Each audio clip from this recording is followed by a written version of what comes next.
Question la plus importante. Est-ce que vous savez ce que vous allez porter demain? Oui. Oui? Oui. Une seule robe, 15, 20, 25? Non, j'ai choisi deux peut-être, une déjà, OK. déjà une, et puis une deuxième éventuellement peut-être. Ça a été simple à trouver? Simple à trouver. Oui. Heureusement, il y a une très très bonne équipe de stylistes qui m'a bien aidée. Et ça s'est fait voilà, de façon très professionnelle. Je suis allée faire des essayages et puis j'ai trouvé mon bonheur. Bien, quoi.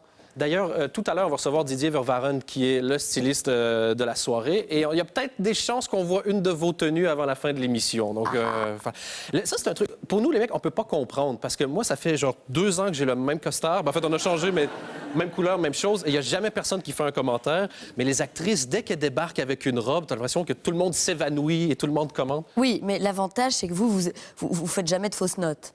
Alors que nous, c'est quand même à chaque fois, soit c'est pile, soit c'est face. Donc moi, j'aimerais beaucoup des fois être habillée comme vous, pas me prendre la tête, peut-être plus me prendre la tête sur mon discours que sur ma Ben, écoute, je peux vous donner mes fringues, si vous voulez. Allez, on échange. Ça vous est déjà arrivé d'avoir des gens qui font « Ah, mais comment elle était habillée? » Ça doit être... Non, ça vous est déjà arrivé ou vous avez jamais fait une fausse note en 40 ans? Ah sinon, j'en ai fait plein. Ah oui? Ah bah oui. Et qu'est-ce que ça fait quand les gens... J'ai l'air trop content, non? Sadique. Ah, ouais, c'est ça, je me suis rendu compte que j'avais l'air beaucoup trop content. Voilà, je suis puni par le petit Jésus oui. pour avoir ce truc-là. Et comment on le sait? C'est quoi? C'est des messages? C'est souvent le lendemain, quand on a passé une bonne soirée, on est tout content, puis on rentre se coucher, puis le lendemain, on se dit, tiens, je veux quand même regarder les petites photos, et là, on fait... Oh, mon Dieu. Mon Dieu, ben voilà, j'ai passé une bonne soirée, mais effectivement, j'étais la dinde de la farce, quoi. Et à quel point c'est un fardeau à porter pour une actrice, son image? Oh, la façon dont vous le dites, c'est hyper dramatique. C'est à cause de mes cheveux. C'est à cause de mes cheveux. Ça doit être le rhume. Ça doit être le rhume. Et c'est le rhume aussi, je parle de façon plus grave. How hard is it, Marie Gillin? Est-ce que c'est lourd à porter? Disons que c'est à porter, oui. Ouais. Quelquefois, c'est lourd, quelquefois, c'est léger. Mais effectivement, en fait, quand je vous regarde, j'ai l'impression que je parle pas au public. Mais peut-être si je le mets comme ça. C'est ça. Alors, Marie, comment ça se passe? Je vais pas vous déranger, mais... Donc, demain, les Magritte. Mais voilà, c'est mieux comme ça. Il y a une intimité qui se crée. Votre discours, il est prêt? Voilà. Mais vous me toussez pas dans la figure. Moi, je vais regarder comme ça. Est-ce que vous avez des conseils à donner? Parce que vous avez gagné plein de prix. Tout à fait. Vous avez gagné les Ours d'or, prix Romy Schneider. Je vais revenir parce que... Je vais juste faire gaffe pour pas tout casser. Quand on est dans la salle... Belle chaussette. C'est ma touche de fantaisie. Je vais demander tout à l'heure à Didier Vervaren qu'est-ce qu'il en pense.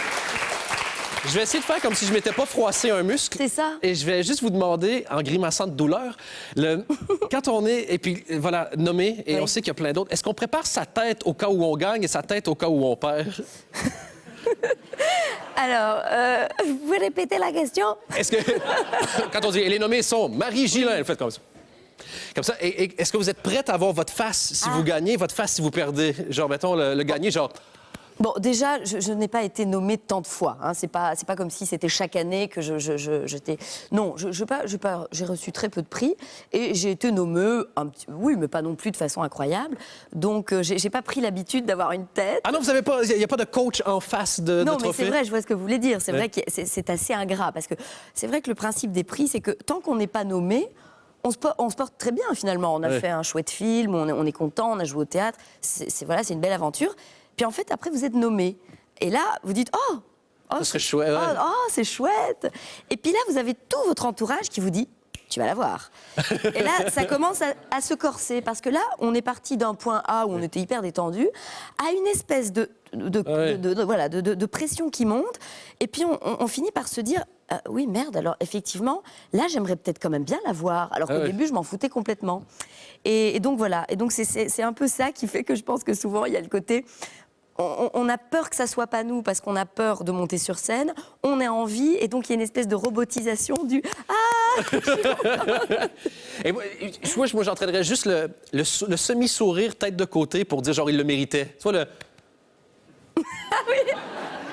Salut, l'espèce de petit sourire jaune. Donc, demain, pour revenir à ce truc-là, présidente. C'était un peu, voilà, Madame la présidente, est-ce que votre discours sera sérieux? Est-ce que vous allez faire pleurer? Est-ce que vous allez... Est-ce que vous avez un ton de discours important? Il y a des fois des actrices qui mettent beaucoup de souffle dans leur voix, genre « Et ce soir, nous allons récompenser le cinéma. » trémolo. Et finir avec une fausse semi-larme pour avoir l'œil qui brille, genre. Une vraie, c'est encore mieux. Mais vous êtes capable, vous. Est-ce que vous avez des trucs pour pleurer? Si, vous voulez pas les dire.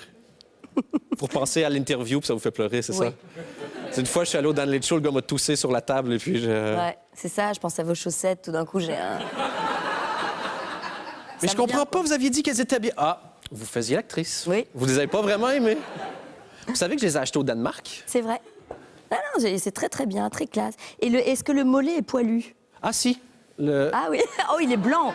Il est très blanc, il est très blanc et poilu. Pour tout vous dire, je vais vous montrer. Moi, je suis pas du tout poilu du dos. Par contre, au niveau des fesses, ça devient poilu. C'est un peu embêtant. Mais c'est pratique parce que si je prends du poids, je rase les fesses et mon jean me fait quand même. Donc ça, Tout à fait. Vous faites ça, vous rasez les fesses pour rentrer dans vos robes?